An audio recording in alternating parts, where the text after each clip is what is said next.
Nah, kata kuncinya adalah as long as you were happy, you were right. Nah, Oke.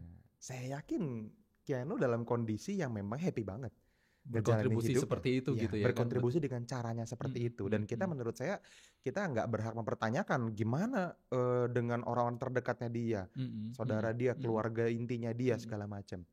Menurut saya udah pasti terprovide dengan baik. Betul. Gitu. Nah itu juga menurut kabar beliau itu melakukan hal itu karena ada sisi trauma gitu ya.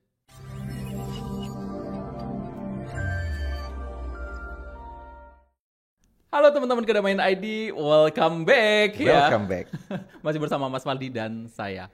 Oke, Mas Faldi, kita mau cerita-cerita. Dirimu suka nonton Hollywood? Suka. Suka ya. Tentunya tahu dong artis Hollywood yang siapa? Yang Matrix. Keanu Reeves. Bukan dari saya ya. Dia berusaha goyang nyebut. Oke. Keanu Reeves, oke. Keanu Reeves. Nah, konon katanya Keanu Reeves ini kan memang artis Hollywood yang populer kan gitu ya. Dan populer bukan konon katanya adalah dia ini artis yang sudah selesai dengan kehidupannya.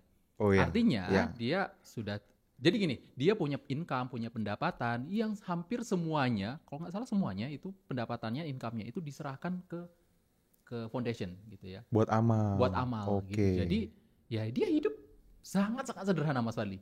Makan di pinggir jalan gitu ya, dan naik KRL biasa, naik kereta biasa gitu ya, dan dia ya uangnya disumbang-sumbangin ke amal-amal seperti itu gitu. Nah, pertanyaannya adalah bagaimana dengan keadaan orang yang seperti ini?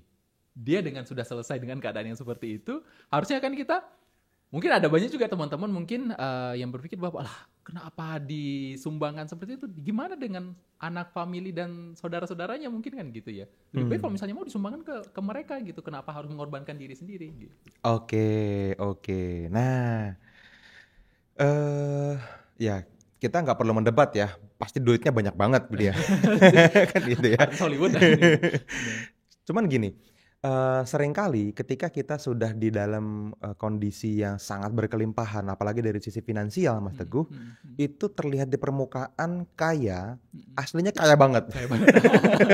Iya. Anda pikir saya kaya kan, padahal kaya banget. Nah, jadi kondisinya tuh gini, teman-teman. Kadang-kadang kita berdebat di dua arah ya. Kadang-kadang ada orang yang boros banget, kita nggak setuju gitu kan. Sederhana dong gitu. Ada orang yang sederhana banget, kok sederhana banget. Kan gitu. Emang netizen ini Emang netizen kan. Nah, pengalaman saya ketemu dengan banyak orang dan ketemu dengan orang-orang yang ultra kaya ya, tanda kutip, secara langsung, itu memang di dalam kondisi mereka ya ada dua point of view, Mas Teguh. Ada yang memang fase hidupnya itu ya lagi pengen sederhana aja gitu. Dia punya duit banyak dan dia tahu cara nikmatin duitnya, tapi dia lagi pengen ini aja, asik aja gitu. Dia pengen meningkatkan spiritualitasnya, dia pengen back to nature misalnya, dia pengen kembali bersosialisasi gitu, menjadi manusia yang sebenarnya. Dia mencari jati dirinya dia lebih dalam lagi. Perjalanan kembali ke dirinya semakin diperdalam lagi, ditempuh lebih jauh lagi. Kayak Keanu itu kan kayak gitu. Nah, ada yang memang fase dalam hidupnya seperti itu, tapi terus juga ganti-ganti gitu ya. Mungkin beberapa tahun kemudian dia ya punya lifestyle yang mewah lagi, kembali lagi. Tapi terus kalau dia lagi pengen ya itu pilihan, karena dia punya duit kan. Jadi dia boleh milih mau sederhana atau enggak. Tapi ada orang yang memang tidak pernah berubah gitu. Dari dulu waktu masih susah misalnya, dia kondisinya ya begitu. Waktu sukses banget, duitnya banyak banget pun ya tetap begitu. Gitu. Nah, kata kuncinya adalah as long as you were happy, you were right.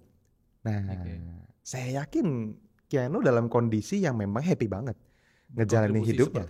Berkontribusi dengan caranya seperti itu. Dan kita, menurut saya, kita nggak berhak mempertanyakan gimana dengan orang-orang terdekatnya dia, saudara dia, keluarga intinya dia, segala macam. Menurut saya udah pasti terprovide dengan baik. Betul. Gitu. Nah itu juga menurut kabar beliau itu melakukan hal itu karena ada sisi trauma gitu ya. Karena ditinggal sama keluarga-keluarganya juga gitu. Adik, saudara-saudaranya, ibunya, orang tuanya gitu ya, meninggal karena sakit jantung dan lain sebagainya gitu ya, penyakit-penyakit kritikal gitu. Dan dengan keadaan yang seperti itu mungkin bisa jadi dia ada traumatik itu ya. Ada traumatik itu, apakah itu membuat dia menjadi ini berarti salah nih gitu. Nah, kondisi itu ditranslate jadi motivasi nggak apa-apa menurut saya. Gitu. Karena gini, kita kan hidup ini kan selalu pengen punya harapan hidup. Kenapa kita pengen terus ngejar impian kita? Karena kita masih berharap, karena itu belum nyampe. Betul. Karena kita pengen muncul ide di kepala kita itu terwujud gitu. Nah, menurut saya setiap dari kita teman-teman itu perlu stand for something memang gitu.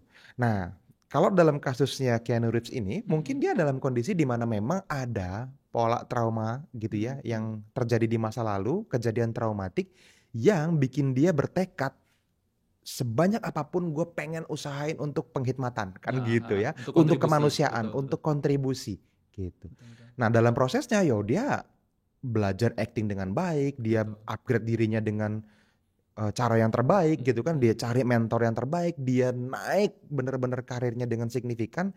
Tujuannya ya tadi, mungkin di kepala dia memang ada impian yang belum terwujud, ya itu tadi gitu. Gimana caranya keluarga-keluarga nggak kehilangan lagi gitu kan, gimana caranya yang sakit bisa terbantu. Nah kondisi ini akan jadi goals yang sangat besar dan setiap manusia perlu punya menurut saya gitu. Perlu punya goals yang kalau saya bilang ini noble goals, ya kayak perdamaian dunia gitu ya kan. Mungkin sampai kita nggak ada, ini belum damai dunia gitu kan. Tapi untuk bisa mencapai sebuah goals yang sangat besar kan butuh dana yang cukup besar, butuh waktu dan tenaga sangat banyak orang kayak gitu-gitu. Nah itu bisa digerakin dengan apa yang kita lakuin di dunia. Saya teringat sama, kalau nggak salah dari Mas Fadil lah, bahwa halo teman-teman, sorry saya potong videonya ya. Saya pengen kasih info spesial banget untuk teman-teman semua. Kalau misalnya Anda suka dengan konten seperti yang sedang Anda tonton di YouTube ini, maka teman-teman akan sangat suka kalau misalnya kita bisa ketemu langsung secara live. Kita teman-teman lagi bikin sebuah webinar khusus ya, di mana ini akan kita bikin gratis untuk teman-teman semua dan Anda bisa ikutan. Caranya gimana? Teman-teman langsung aja cari di kolom deskripsi di bawah video ini, Anda daftarkan diri Anda di webinar terdekat itu dan kita akan bisa ngobrol secara langsung di dalam webinar online-nya ya. Jadi pastikan Anda terdaftar dan silahkan lanjut nonton videonya. Ketika kita memang sudah selesai dengan kehidupan kita, kontribusi terbesar adalah kontribusi terbesar adalah kontribusi untuk orang gitu ya. Yes, untuk kemanusiaan gitu. Iya. Yang paling terbesar bisa jadi Keanu ini acting masuk film, acting lagi ya kan, ikutan film lagi, bisa jadi dia punya goalsnya adalah untuk kontribusi yang lebih besar lagi kan. Betul. Kita kan nggak pernah tahu experience goalnya apa. Betul. Ya kan siapa tahu experience goalnya adalah bisa punya income jutaan dolar tapi dengan kondisi hidup yang sederhana. Kan terchecklist berarti. Betul. Ya kan gitu. Kan ya kan ke foundation tadi ya kan. Betul. Iya gitu. Dan kita juga nggak pernah tahu kan. Dia dienolin pun mungkin dia punya saham dalam bentuk dividen di banyak perusahaan yang besok datang lagi. Jadi ya nggak apa-apa gitu. Ya balik lagi ya, perlu seimbang nih antara kecerdasan emosional tentang uang sama kecerdasan intelektual juga penting gitu kan. Kita nggak bisa kalau gitu gue pengen kayak Keanu 95% harta gue sedekahin gitu. Tapi terus habis itu nggak kerja lagi ya, jangan gitu. Nggak acting lagi gitu ya, nggak syuting lagi gitu. Yes, jadi pasti ada kan kondisi gitu. Nah yang banyak orang nggak tahu adalah Mas Teguh, Keanu itu pasti sedang menjalankan goals kontribusinya. Nah, tapi selalu ya teman-teman, goals itu nggak langsung kontribusi. Goals itu pasti experience, baru growth dulu. Baru contributions. Betul. Gitu. Di workshop kita di Tap Into Your Peace dibahas tuh tentang 3MIQ kan, tentang 3 most important question. Bagaimana teman-teman bisa menjawab 3 pertanyaan paling penting. Apa pengalaman yang pengen teman-teman alami semasa kita hidup? Kalau misalnya kita di dunia umum kita sebut sebagai impian lah, atau visi hidup lah gitu kan. Pengen ngapain sih? Kalau duit nggak masalah, koneksi, modal, semuanya nggak masalah. Lu pengen kehidupan kayak gimana? Ini kan experience. Nah setelah itu growth. Gimana caranya bisa bertumbuh untuk pantas nerima experience itu, mendapatkan impian itu. Betul. Nah yang banyak orang nggak tahu Mas Teguh, experience ini ketika terchecklist selesai.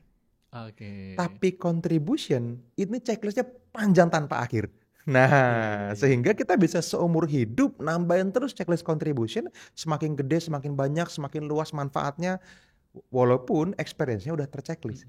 Mungkin Keanu Reeves udah terchecklist dari puluhan tahun yang lalu, kan gitu ya. Beliau udah sangat senior hari ini kan. Jadi 10 tahun Mas. Itu pertama kali metrik itu kalau nggak salah saya masih SD. SD. Udah berapa tahun yang lalu ya kan gitu. Dan itu udah gede banget bayarannya kan hari itu. Mungkin sekarang udah punya bisnis, udah punya perusahaan, udah punya macam-macam pastinya kan dia investasi di mana-mana dan mungkin return on investment-nya udah cukup, mungkin lebih dari cukup untuk cuman sekedar dimakan sehari-hari gitu. Nah, ini financial freedom namanya. Terus existing aset dan harta yang sudah dimiliki gimana? Mau disedekahin? Ya monggo gitu. Selama tadi goals contribution itu memang sudah diniatkan lebih dulu dan itu bikin dia jadi menemukan dirinya. Gitu, mencapai akhir perjalanan pencarian dirinya dan ini kan mahal. Betul. Gitu. Dia beli dengan cara itu, so be it, nggak apa-apa. Menurut saya ini jadi sesuatu yang kita perlu ikut happy sama itu. Gitu. Dan itu adalah jati dirinya kan berarti ya Mas Wadi ya. Itu jati dirinya dia. Dan mungkin buat teman-teman yang nonton ya Kedamaian ID di sini. Ya kalau misalnya teman-teman, saya yakin sih dari teman-teman yang nonton ini mungkin ada yang seperti itu gitu. Tapi ya bisa memang jadi ada. porsinya mungkin akan mungkin lebih kecil daripada Keanu tadi gitu kan. Ya tadi dijalanin dulu makanya fasenya gitu ya. Kalau teman-teman sudah kayak gini, kalau teman-teman ditanya hari ini masih pengen punya impian pribadi apa? Gitu. Kan ada teman-teman yang masih punya banyak banget keinginan pribadi, ada yang sudah mulai berkurang, ada yang udah mulai kayak saya gitu. Saya nggak tahu lu pengen apa lagi loh. Apalagi ya? Ya rumah udah cukup lah, mobil udah cukup gitu kan, sekolah anak udah yang terbaik di kota ini gitu. Terus apalagi ya? Ya udah. Tapi kan ketika kita ngomongin goals atau visi untuk bertumbuh, ada banyak. Saya masih pengen bertumbuh ke beberapa arah. Kontribusi, makin banyak lagi. Saya pengen mulai dari orang tua gitu kan, ada organisasi non profit untuk kemanusiaan, ada lagi untuk gimana caranya kita bisa bantu orang lebih banyak dengan banyak checklist yang sudah saya tulis gitu ya secara detail, itu banyak yang belum terwujud gitu. Dan semakin mampu saya rasanya saya semakin pengen banyak berkontribusi. Nah, fase itu teman-teman lewatin. Entah ada di fase manapun teman-teman, Anda perlu tahu petanya, ini which is ini peta gitu ya. Ketika peta ini teman-teman mulai jalankan di fase manapun teman-teman berada, ya pada akhirnya nanti teman-teman tetap akan ujung-ujungnya grow and contribute. Udahlah. Gitu. Grow and contribute. Betul. Gitu.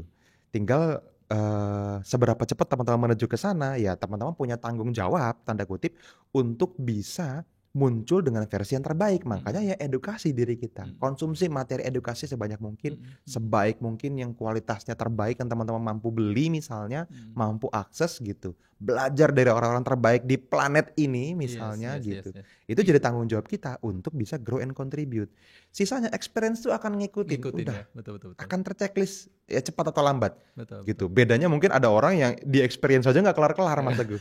Nah, inilah makanya kenapa fase 1 ya. Fase satunya. Makanya kenapa kita perlu ngobrol karena experience ini perlu selesai segera dan ini seharusnya cepet kok, nggak lama gitu.